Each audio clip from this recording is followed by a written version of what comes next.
What's up, everybody? Trevor Sikkema here, launching TDN's newest video series. It's a live mock draft series. This is something that we're going to be doing on Thursdays and Sundays. And the type of mock draft that we're going to be doing is going to differ with every single show. And this week, it's a guest mock draft that we are doing. I'm going to be doing this mock draft with TDN's own Jordan Reid. I'm very, very excited about this one. We're going to have both of us on camera. What's up, Jordan? Okay, there's Jordan. This is everybody's favorite draft night, draft show duo. People forget, but Jordan and I basically carried the TDN live broadcast after COVID-19 had everything go pretty crazy. But Jordan, what's up, man? How you doing? Good, man. I'm always down to do a mock draft. This is my favorite time of year. Everybody wants to be in the GM shoes, so I'm excited to pick for some teams today. Yeah, so what we're going to do is we're going to go a little bit of a dueling first-round mock between Jordan and I. I'm going to pick for the odd numbers. Had to remember there for a second. Jordan is going to pick for the even numbers, and we're just going to go back and forth. We're going to do an entire first-round mock draft here, so we're going to get to all of the teams that are picking in the first round. We might give a shout-out to some Seahawks, some Rams, and some Houston Texans fans there at the end. But, we've got Robert Juden on the figurative other side of the glass, if you will, producing this mock draft. So he's going to be controlling the TDN mock draft machine. With that being said, Rob, I think we're ready to get it going. This is it right here. This is the TDN mock draft machine. I'm picking at number 1 overall, as number 1 is an odd number. Jacksonville Jaguars here. Potentially Urban Meyer getting to select for the Jacksonville Jaguars. That was the big news of the day. I'll probably ask Jordan what he thinks of that in a second, but it's going to be Trevor Lawrence. I'm not going any different with this pick. I'm going to stay chalk with it. I'm not going to go too outside the box. I'm not going to get too spicy. But Jordan, just real quick, before you pick for the New York Jets, what do you think about Urban Meyer? The possibility of Urban Meyer being the head coach of the Jacksonville Jaguars. It's definitely interesting, and I tweeted about this a little bit earlier. He's been a winner everywhere he's been, whether it's Bowling Green, Utah, Florida, or Ohio State. And I think that's one thing that really was appealing to Shad Khan and the owners there. And I think the biggest thing is, just like we always see with every college coach that jumps to the NFL, is how well is he going to adapt. So I'm really interested to see who he hires on his staff and where they go from there. Yeah, you're really plugged into a lot of stuff that happens, obviously, on the NFL side of things. And you know how important coaching connections are when you are a head coach. It's not just about the X's and O's and all of that. There's so much that goes into it from an NFL level. And so just because you win as a college coach doesn't mean you're necessarily going to be the best NFL coach. We've seen that in years past, but who knows? If Urban can do it, God, what a feather in the cap of an incredible coaching career that would be. So anyways, New York Jets up at number 2 overall. Jordan, you're on the clock. And we know this pick comes down to 2 guys. It depends on how you feel better about Justin Fields or Zach Wilson. Right now, some people have Zach Wilson, quarterback 2. Some people have Justin Fields, quarterback 2. But I'm going to go with Zach Wilson here. Okay. And I'll tell you why. I think he's much more natural playing the position right now, even though he doesn't have the big game on his resume. Coastal Carolina is the only big game that he has played in thus far. But if you're talking about a person that's just a natural at the position, I think Wilson is just more natural than Fields right now. Dude, Wilson's confidence is the thing that really impressed me so much about this year. And when people say what was it that made him take the jump? I mean, I think that certainly he's had all the tools, and I think that another year of experience was great. But this year more than last year, you go back and watch his previous tape, and some flashes were there, but it just wasn't there at all times. My goodness, that kid played with so much confidence this year. I mean, just every time the ball was in his hand, you thought the magic was going to happen. And I think that that's special for any kind of quarterback. So number 3, this is where I believe the draft really begins, because I guess Jordan is right there. There's a little bit of a debate of which quarterback the Jets are going to pick at number 2 overall. But I really think that here with Miami at number 3, this is where things start to get very interesting, because they hold, if you ask me, the most important position in the draft, because we figured quarterbacks are going to go 1-2, but with Miami at number 3, they're going to be getting calls from every single team, whether it's Carolina, Denver, San Francisco, New England, Washington, Indianapolis, Chicago, Pittsburgh, all of these teams that need a quarterback, they're going to get calls from them. They're going to field offers from them, because I still think that Miami is going to stick with Tua. And so with that being said, Two needs an offensive weapon. I'm not going to reunite him with Devontae Smith. I know people want that to happen, but I'm still going to go with Jamar Chase. I still have Jamar ahead of him as wide receiver one, although, of course, I have to give the scouting thing where I wash my hands of it and say that I haven't done final evals of Devontae Smith and gone to rewatch Jamar Chase as this cycle has kind of come to a close. But I'm going to go Jamar Chase because no matter what, I think that the Miami Dolphins need a premier playmaker on the outside. So I'm going to go with Jamar Chase here at 3. Yeah, and that's a very interesting selection. And I think there's a lot of recency bias with Devontae Smith right now. And Devontae is a great player. And I don't think you can go wrong with either one of those guys having either one of them wide receiver one. But I think a lot of people have just forgotten how special Jamar Chase was. I think so too. All right, you're up at 4. Oh, this is easy for me. I mean, we're running to the podium with this, and it's Justin Fields for me. And I know they have Matt Ryan in place. We still don't know what they're going to do in the future with him, but he has a very high cap number over the next 2 years. But I'm going to take the hometown kid and Justin Fields. I think this would be a home run selection for Atlanta. Yeah, I think no doubt about it. The only thing that gets a little bit interesting is, when you talk about what quarterback options for Atlanta, a lot of people talk about Trey Lance, and I think that that's an option for them as well. But with Lance, if you picked Lance in your Atlanta, you might be able to get away with he's coming from NDSU, like he needs a little bit of time, like he can sit behind Matt Ryan. But Justin Fields, if he comes in behind Matt Ryan, it's like if Ryan struggles at all, people are going to be saying put Fields in right away. So that does get interesting. But when you're picking this high at number 4 overall, it's hard not to go with a quarterback pick here. Okay, Bengals, number 5. They have Jonah Williams. And so they have one of the tackles that they would really like. But as we've seen, the NFL has very much evolved to where you've got to protect both sides. It's not just left tackle anymore. And whoever is going to play left tackle, right tackle between Jonah Williams and who I am picking here, Penei Sewell, that's a great problem to have. That's something great that you want to figure out. Of course, Burrow had the injury, and I'm not sitting here saying that if things were different on the offensive line, like maybe he wouldn't have gotten hurt. I mean, certainly better protection is never going to hurt you, but football is a game of timing, and sometimes it's just really unfortunate how guys land in the quarterback or whatever, and you see injuries happen like that. And so I don't want to put any big-time blame or his injury on somebody else. All I will say is that the Bengals clearly need to upgrade their offensive line, and Penei Sewell is the best one out there. So I'm going to go with Penei Sewell at number 5 for the Cincinnati Bengals, which puts you up at number 6 with the Philadelphia Eagles. I'm going to go with Devontae Smith right there. It is. There we go. They need weapons on the perimeter. There's not a whole bunch to work with in Philadelphia. We saw that this year. We don't know who the head coach is going to be there, but we know Carson Wentz is most likely coming back, especially we knew between Doug Peterson and Howie Roseman, one of those guys had to leave. It was just too much tension there. Yeah, now with Howie Roseman being the guy that they had the most trust in, I think Devontae Smith getting them a weapon for Carson Wentz or Jalen Hurts, whoever they decide for the future, I think that would be a great pick here at 6. Yeah, I just think that there was no way they were going to go into next season with this same kind of regime. Like Carson, Peterson, Roseman, like somebody had to go. There was just too much. I agree with you 100%. You said it perfect right there. There was just too much tension in the room. Number 7 overall, Detroit Lions. Man, they could use a linebacker. They could use Micah Parsons here. But man, they're running so thin on wide receiver coming up this free agency. Everybody is up, and Kenny Galladay is the big one. There's been rumbles of him not being really happy in Detroit. And if you lose Kenny Galladay, you automatically just you need a stud wide receiver. You have to have a go-to playmaker. And Kyle Pitts is actually kind of intriguing here because some people just think he's a big wide receiver. But I'm going to go with Jalen Waddle. I will go with Jalen Waddle here. I'll pick him at number 7 overall. Give Matthew Stafford, who I believe they should be building around, a bona fide offensive weapon. And so it's either him or Kenny Galladay, or him and Kenny Galladay, which would be even better in my opinion. So number 8, that puts you up with the Carolina Panthers. And we're running to the podium with this pick, and I'm going to go with Trey Lance. Yeah. And I think this is a really good selection for the Carolina Panthers, just because with them having their rebuild, them taking basically all defensive players last year, I believe it was, for the first time in the modern draft era. I think getting the quarterback that they can stamp the face of that rebuild with, that can sit behind Teddy Bridgewater for half of next season, just because I don't think Lance is going to be ready to come in right away and start right away. Trey Lance could come in and play for the Carolina Panthers and be the quarterback of the future.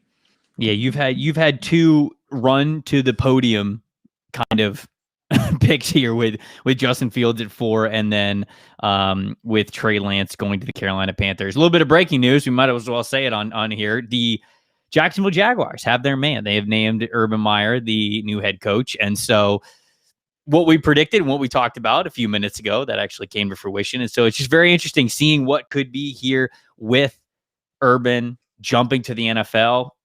Oh, man, that staff around him is going to be so important. Anyways, getting back to the mock draft. 9 overall. I'm up with the Denver Broncos. Denver is another team where I think Micah Parsons could be very intriguing here, but I think the corner is a need that, as I've seen mock drafts and I've thought about, like, hey, how could they really improve the way that they really want to? I think an outside corner is going to be big for them. And I'm going to go with Patrick Surtain. I'll go him with as CB1 in this draft. I've seen so many different back and forths between Patrick Surtain and Caleb Farley, between who is going to be that first corner off the board. And I love how easy Surtain makes it. I really do. And the highest category of playing outside corner is being able to be a man coverage corner, because at some point you're going to get asked to play that. The best teams are going to ask you to play that every now and then, and I think Surtain gives you that ceiling. Not that Caleb Farley doesn't, because Caleb Farley's got the flashes, but he's still making his transition over. He's still learning the cornerback position, but even if it's at a high level, I'm going to go with the safer, I think, Patrick Surtain here as a really good outside player for Denver. That's a really good pick, and we know Vic Fangio, he's going to be a fan of that pick, especially incorporating Surtain into that defense could make for a good second. Yes. Now you're up, number 10, Dallas Cowboys. So we're going to go back-to-back corners right here. I'm going to go with Caleb Farley and pairing him with Trayvon Diggs. I think the Dallas Cowboys, they definitely need somebody in that secondary just because their defense was historically bad last year. I think Caleb Farley is a big-time player, even though he didn't play last year. He's only played 2 years at corner. He's actually a former quarterback. So he's the guy that's making the transition over. And then just think about the flashes that he has shown in that limited amount of time. I think Farley has tremendous upside.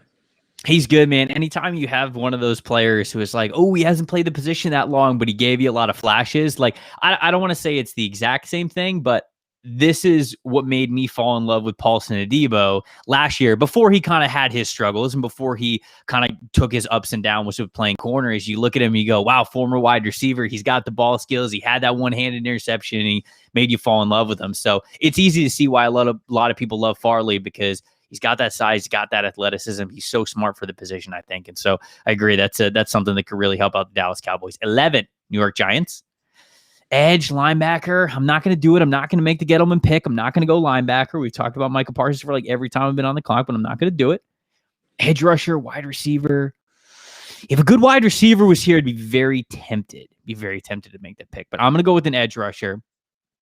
I'll go Kwity Paye here. I'll Kwity Paye to the New York Giants at 11. Man, he is such I use the word dense edge player, because I think that he is so strong setting the edge. I think he's great when it comes to stopping the run, but he's also shown this year that he'll give you that upside in the pass game too. So I think he really is like an all-around kind of 4-3 defensive end. He can play a variety of different positions, actually. It just doesn't have to be that traditional 4-3 role. And so I really do like Kwity Paye. I've liked the year that he's had for Michigan. He has that Melvin Ingram, Brandon Graham type of body that you love to see, that rocked up build, very strong at the point of attack. Yeah, dude. Really starting to figure out the pass rusher as well. Who's next? I actually me clicked away from it. Okay, you're up with San Francisco 49ers at 12. So this is kind of the worst predicament possible for the 49ers, just because we all know they're probably gonna find a way in the quarterback hunt one way or another. Mm-hmm. They're not gonna hide it at all, but I think they need a cornerback. I'm gonna go with J.C. Horn right here, and I'll tell you why. He has a lot of developing to do as far as how handsy he is, how grabby he is as well. But with Ahkello Witherspoon, Richard Sherman, Jason Verrett, all those guys being free agents, they have to figure out a way to replace those. So I think J.C. Horn could come in and figure out how to be a starter, and I think he could be a really good player as well. Reminds me a lot of James Bradberry coming out. Oh, that's high praise. I've been on the Bradberry radar longer than a lot of people, and I don't say that to say like, oh, I was first on him, but like while he was developing into a really good corner in Carolina, he gave Mike Evans fits. And when I was covering the Buccaneers, I was watching every single game of that, and there ain't many corners in the NFL that give Mike Evans fits consistently. And so when Bradbury was consistently a good match for Evans, I was like, man, this kid can play. So that's high praise. I mean, JC Horn, he gives you that mentality again, like that kind of man coverage mentality where he ain't afraid of anything. He loves to get physical. And so once you learn the subtleties of playing at the NFL speed while being able to get physical, that's when you start to unlock a really good corner. 13, Los Angeles Chargers. Offensive line's the big need here. I'm a big Rashawn Slater fan. Not as much as some people who have him as offensive tackle 1, but coming out of summer scouting, I really thought that he was OT2. And I thought that he had that offensive tackle ceiling. Some people said, hey, he might kick in a guard. And look, I think that whatever Los Angeles wants to do with him initially, whatever they need to do with him to get the best 5 offensive linemen out there, I think that Rashawn Slater can play inside if you wanted to, but I also think that he certainly has a bright future at tackle. So offensive line, big need for the Chargers, and I'm going to go with Rashawn Slater here for them. It's a good pick. Slater is a player that, even though we didn't see him play this year, he really came on last year, and everybody points to the game against Chase Young where he really played like and he doesn't have the desirable arm length of an offensive tackle. That's something that's going to be brought up about him, which is completely fine with me. I think he can play all 5 positions up front, and that type of versatility is going to be a huge asset for him going forward. All right, so you are up now with the Minnesota Vikings. So this is a team that you know very well. Let's hear about where you're going with them with the board like this. So this one's tough. I'm not going to predict what I think they would do. I'm going to put what I would do in this situation. I would take Gregory Rousseau here. Is Rousseau still correct? Yeah, I would take Rousseau. Yes, he is. The thing about Rousseau is that you have to be patient with him just because he's not the sum of his parts right now. But, man, they need help off of the edge. Opposite of Daniil Hunter, who didn't play, missed all of last year. They do not have anybody that's starter caliber, in my opinion. And I think with having Daniil on the opposite side of him, occupying all of that attention, and then we know Rousseau, he can play all 5. He can play any position up front, and they've done a really good job at Miami of incorporating the inside and outside as well. Anytime you're 6'7", 260 pounds, and then you go up and post 19.5 TFLs and then 15.5 sacks, and your second year playing defensive end, you're going to be drafted very high. He's fun, man. I mean, his tape is awesome. They line up this dude at nose sometimes, like they'll put him up as a one technique kind of a player. And so he was all over the field last year, but clearly, I mean, he had a ton of production. And it's funny because it's almost like a challenge at this point with mock drafts. I try to give Gregory Rousseau to a team in which they create an incredible pass rush duo. Like you did this here. Daniil Hunter's on one side, Greg Rousseau could be on the other. In a mock draft that I recently did with Ben Solak over at the Locked On NFL Draft podcast, I gave him to the Cleveland Browns. It's like Myles Garrett on one side, Gregory Rousseau on the other. And so I just feel like the possibilities with him are pretty big. I actually had the chance to sit down and interview him. If you guys haven't seen that, check it out over at Draft Network's YouTube channel. Sat down with him for about 20 minutes. We talked all kinds of ball, what he's been doing in the offseason, how he's gained weight, the stuff that he loves to do off the field. And I even said to him, hey, $1,000 on the line, you got to beat me at some sort of activity that's not football. And he gave me an interesting answer that I actually did not suspect. New England Patriots are up at number 15. And this one's a common one. And I'd love to go outside the box with it, but how can I? This is the perfect need for the Patriots. They need above anything else. Look, yeah, the defense took a step back this year, but J.C. Jackson stepped up. Stephon Gilmore's still good. They're getting the players back that opted out because of COVID. The offensive line's great. The running backs are what they need to be. Sure, the quarterback position is a bit of an unknown, but they need an offensive talent in the passing game. Kyle Pitts, it's too obvious. This one's so obvious with him still on the board.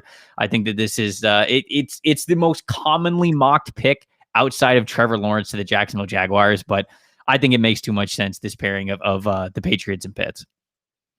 Absolutely. And I mean, like you said, it's a common team player duo, and I think it fits perfectly for them. Yeah. Okay, you're up Arizona Cardinals. This was a tricky one. Cardinals are tricky for where they're picking here at 16. It is, just because they need some help defensively. I think at cornerback, I think that's a huge need for them. But I think the position they need the most help at is edge rusher. So I'm going to go with Azeez Ojulari here. Yeah, let's do it.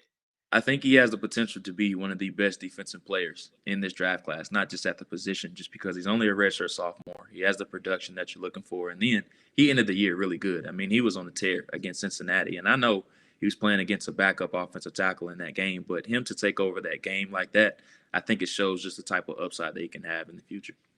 I agree. You you put me on to Azeez Ojulari before anybody else. And because, he was relatively unknown, I think, coming into this year. And I watched him, and very few guys in this class are going to be able to bend the edge the way he does. And so he's going to get a lot of fans because of that.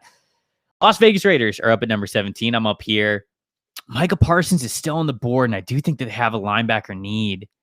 Joseph Osai's there, though. I mean, they're going to love Joe. Noah and Mike Mayock and John Gruden and the kind of guys they've drafted before, they're going to love Joseph Osai. Who do I want here? I'll go Joseph Osai. I'm going to go with Joseph Osai here. And I just think that with what he showed at Texas, the kind of player he is, how his motor runs a million miles an hour at all times. I know that we're doing this with our GM hat on, but for this one, I wanted to at least say that this one is something that I could absolutely see the Raiders actually picking in a couple of months. I think he's going to be high on their radar. Yeah, and that's a really good pick. We know Mike Mayock loves those blue blood programs, whether it's Clemson or Ohio State, and then Texas is another one as well. Yeah. So I definitely see this being a pick. You're up with Miami, 18. Well, we're jumping for joy once again here, and we're going to go with Micah Parsons. And we can't believe there you go. At 18. Brian Flores preaches versatility all the time, and I think Micah can play linebacker or he can play edge rusher. That's the great thing about him. And just imagine mixing him in with that terrorizing defense that he has. And now we're sitting on the board with Jamar Chase and then getting Micah Parsons, two players we're elated about. Yeah, this happened to be a very pro Miami draft. We didn't plan it. We didn't plan it this way, but there you go, Dolphins fans. Hopefully you like it. Number 19, Washington. The Washington football team there on the clock here. I'm gonna go with Christian Darrisaw. They need offensive line. I think they need to upgrade the left tackle position. Obviously, say goodbye to Trent Williams last year, and man, that was crazy to me because I thought Trent Williams was still a fantastic offensive tackle, and they really need a replacement here. So Darrisaw, he's one of those guys that's had a ton of rise throughout the season. He had a fantastic year for Virginia Tech, and so him going number 19, I think is a good fit. This is another team that obviously is for a quarterback, but if they can't get one, offensive line time. Yeah, and I mean, Darrisaw, he's a really good player, and he's another player that a lot of people didn't know about coming into the year. But what better replacement for Trent Williams? They still kind of been trying to replace him. Some guys that they just haven't worked out. So getting Darrisaw will be a fantastic fit. You're up at 20, Chicago Bears. This is a really tough one just because I don't think they're in a good situation with the quarterback, obviously. We'll see what happens with Mitchell Trubisky and if they decide to bring him back, especially with him playing better down the backstretch of the year. I think they should go offensive tackle here. Rob, let me see who is the best available offensive tackles here. I think Sammy Cosme's still there. Alex Leatherwood, Jalen Mayfield. Yeah. I'm going to go with Alex Leatherwood here. And this might be a little bit early for him, but I think with the way he played last year, I think he really helped himself a lot. And a lot of people were questioning about why he came back for his senior year, but I thought he helped his stock out tremendously. He just committed to the Senior Bowl today, I believe it was, so he has a chance to continue to help out his stock. So I think Leatherwood will be a fantastic fit for the Bears here. Rob, the Colts are on the clock now at number 21. Rob, I'm going to give away what might be a spicy pick here, but show me who's the interior offensive linemen who are left. Oh, Vera Tucker's still there. Wyatt Davis is still there. Because I'm playing around with my head. Should I have fun and just draft an interior offensive lineman and then just kick out Quentin Nelson to play left tackle? But I just think at 21, there's a bunch of good interior offensive linemen to where I feel like the Colts could, if they even wanted to do that, they could still do that in the second round. So instead, I'm going to go to corner. Show me corner real quick because I think Eric Stokes is still on the board. I'm going to go with Eric Stokes here. I think that they do need an upgrade at cornerback. And so I think this is a better use of their first round draft pick, getting Eric Stokes here. Yeah, Eric Stokes is a really good player. And a lot of people were talking about Tyson Campbell coming into the year, but it was Eric Stokes that had the better year. He had the better production as far as turnover wise. And then he just looked a bit more comfortable at the position as well. Makes sense. All right. You're up again. Titans. I think they should go edge rusher here. Rob, who is the best edge rushers left? Ooh, man. This might be considered a reach by some people, but I'm going to go with Jalen Phillips here. Ooh. I think he's a player that a lot of people are really sleeping on right now. And if the medicals and everything checks out with him off the field, as far as what happened with him at UCLA, I think he's a player that's really going to fly up draft boards, especially after the combine, just because I think he's a player that's going to knock it out of the park.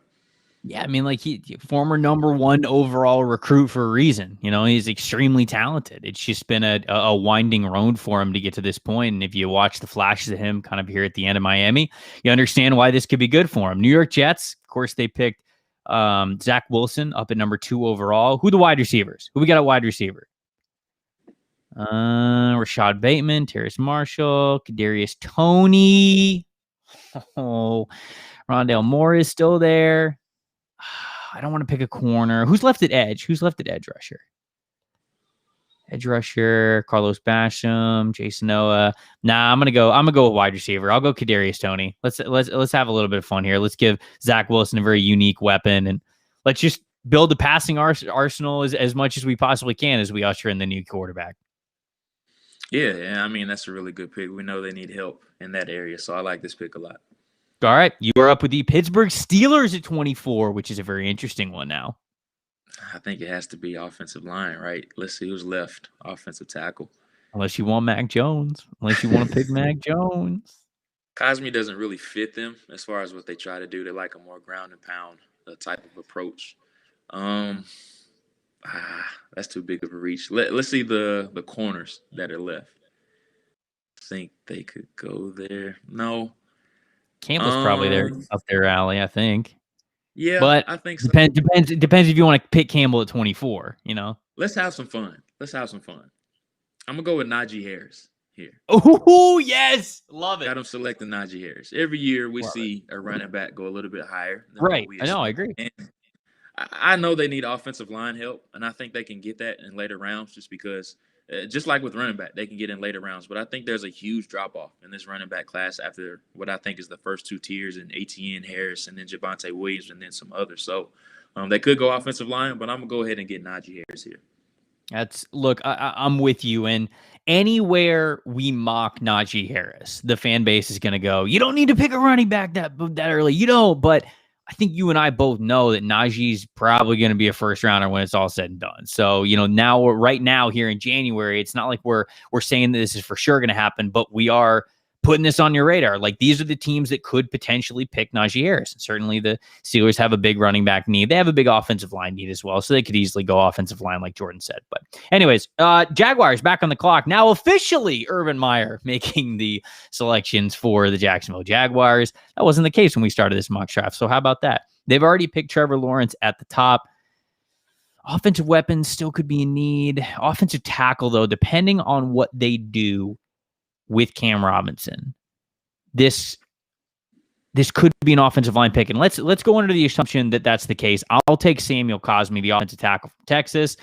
I do like Samuel Cosme. I think he's smooth. He's a big dude. He's 6'7", and so it's a lot of man to move, and I think he does it pretty well. He's not as athletic as some of these other guys, and I think that's what worries me a little bit with him, but I think he'd be a good pick for the Jacksonville Jaguars because he is somebody that I think is starting caliber as an offensive tackle in the NFL. So it gives you a little bit of flexibility. I'm under the assumption that they're moving on from Cam Robinson as their left tackle. So that's what we're talking about here. And so that's why I'm taking Cosme here at 25. Now you're up with the Cleveland Browns at 26. I'm going to go with Zaven Collins here. And they need some help at linebacker. I think Zaven Collins is a player that not only can satisfy their need at linebacker, but also off of the edge as well. And he's a player I've compared to Anthony Barr quite a lot. And I think they have a very similar skill set. And we know the Browns need some help on the second level of that defense. So I think Zaven Collins will be a really good pick here. Tampa Bay Buccaneers, 27. Rob, can I see edge rushers? Let me see which edge rushers are left. Jason O is still there. Quincy Roche. No. What about interior defensive linemen? Barmore is still there, right? We haven't picked Barmore, I don't think. Yeah. I think that this is it. I don't know what happens with Ndamukong Suh. He might be back. It just depends what his price tag is going to be. And so I'll go with Barmore to have some fun. You get to put Barmore and his flashes next to Vita Vea. I think that frees him up a lot. I do think that Shaq Barrett's going to be back. I think Jason Pierre-Paul is back for another year. And shoot, for as well as Donovan Smith played in the playoff game last week, I mean, he might still be their left tackle come next season as well. So I'll go Christian Barmore to play next to Vita Vea. So you are up with the Ravens at 28. Good pick. Let's see who we have left in O-line. Let's go offensive tackle, Rob. OT, we got Jalen Mayfield, Eichenberg, Jackson Carman. Jackson Carman feels like a Ravens kind of a player. But, I mean, I know it's probably a little early for him, but. It does, but I think the one thing the Ravens have been searching for is a safety. And this might be considered a bit of a reach for some people, but I'm going to go with Trayvon Moorhead here. I think this would be a really good pick. They need that rangy safety on the back end. They were flirting. Well, I should say they released Earl Thomas earlier in the year, and they really haven't replaced him, in my opinion, even though that defense still was playing really well. They need offensive line here. They maybe need a weapon, but I'm going to go with Moorhead here. All right. Now switching up a little bit. I like it. I mean, like he's shown a lot in terms of what he's able to do on the back end as a potential single high kind of a guy. So, that Baltimore likes to play aggressive and it might be early, but if it's the right fit and it works out for the guy, then nobody's questioning how early it is in this class. And so New Orleans Saints, they're up at number 29. Corner's an option for them, but really, God, the Saints, well, I say the Saints roster is so good because it is right now, but they're also like $80 million over the cap right now. And so that a lot is potentially going to change with that roster. I do think that they're going to need linebacker, and they're probably going to clean house with where they're at right now. And so Nick Bolton is a guy that I constantly peg to the New Orleans Saints as a player to potentially sit there in that middle with Demario Davis. And Bolton next to Davis, I think could be a hell of a ride for Saints fans as they upgrade that linebacker room. So I'm going to go Nick Bolton, the linebacker from Missouri. Well, I'm jumping for joy here just because I thought you were going to take my guy for the Bills, and I'm going to go with Jeremiah Karamoa. Yeah, nice. Waiting for the Bills, especially with Matt Milano potentially in limbo. As far as free agency, we don't know if they're going to re-sign him. JOK would be a fantastic replacement for them. Yeah, and I had read it was Matthew Fairburn who covers the Bills for The Athletic.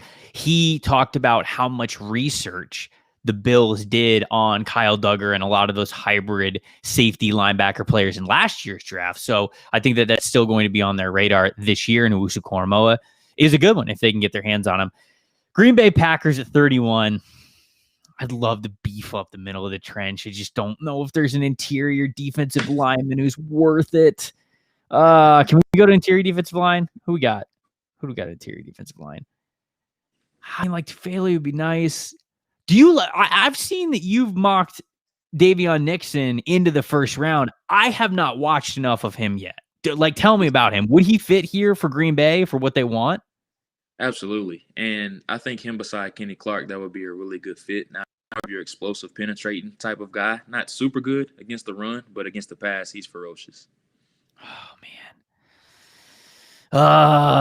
But they need help against the run. Nah, whatever. I'll throw it in there. I'll give him the shout out. I'll go Davion Nixon, even though what the Packers really need is they do need to get stout on the defensive side when it comes to stopping the run.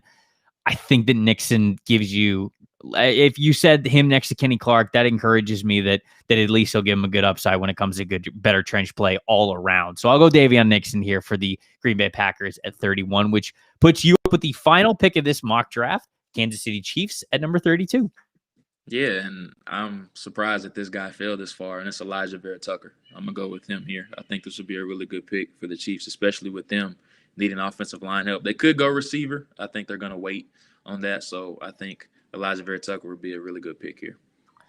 I agree. That would be a good pick. When it comes to the Chiefs drafting at number 32, anytime I do a mock draft, whether it's a live mock or a written mock, I just think to myself, what pick could the Chiefs make that pisses off the rest of the league so much? And often it's like Kadarius Toney or Chris Olave or something like that. And so I feel like Miami was the big winners of this mock because they came away with Jamar Chase and then Micah Parsons.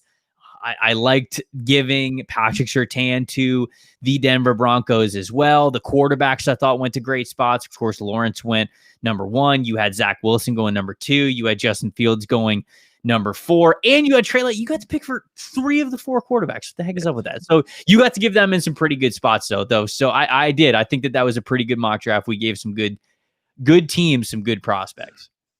Absolutely. And then, the story of the draft, if it ends up coming out the first round, is the Miami Dolphins. If you come out at 3-18 with Jamar Chase and Micah Parsons, that would just be an absolute home run. 2 players that I think are top 10 worthy talents, and Brian Flores and Chris Greer would be jumping for joy if it ended up that way. I like Jalen Phillips' fit as well, getting with the Titans. I like Greg Rousseau's fit with the Minnesota Vikings. So that was a good mock. Jordan, really appreciate you giving me your NFL draft knowledge for the evening. I thank you for joining me on this mock draft, man. No problem. Thanks as always, man. It's always a pleasure. All right, everybody. For you guys who are still left in the chat, Draft Dudes is doing a live show at 7:30. So it is 7:05 right now. So about 25 minutes, Draft Dudes is going to go live with their own show. Thanks for watching this first of many live mock drafts in this live mock draft series. We'll have another one out for you on Sunday. Look for it then.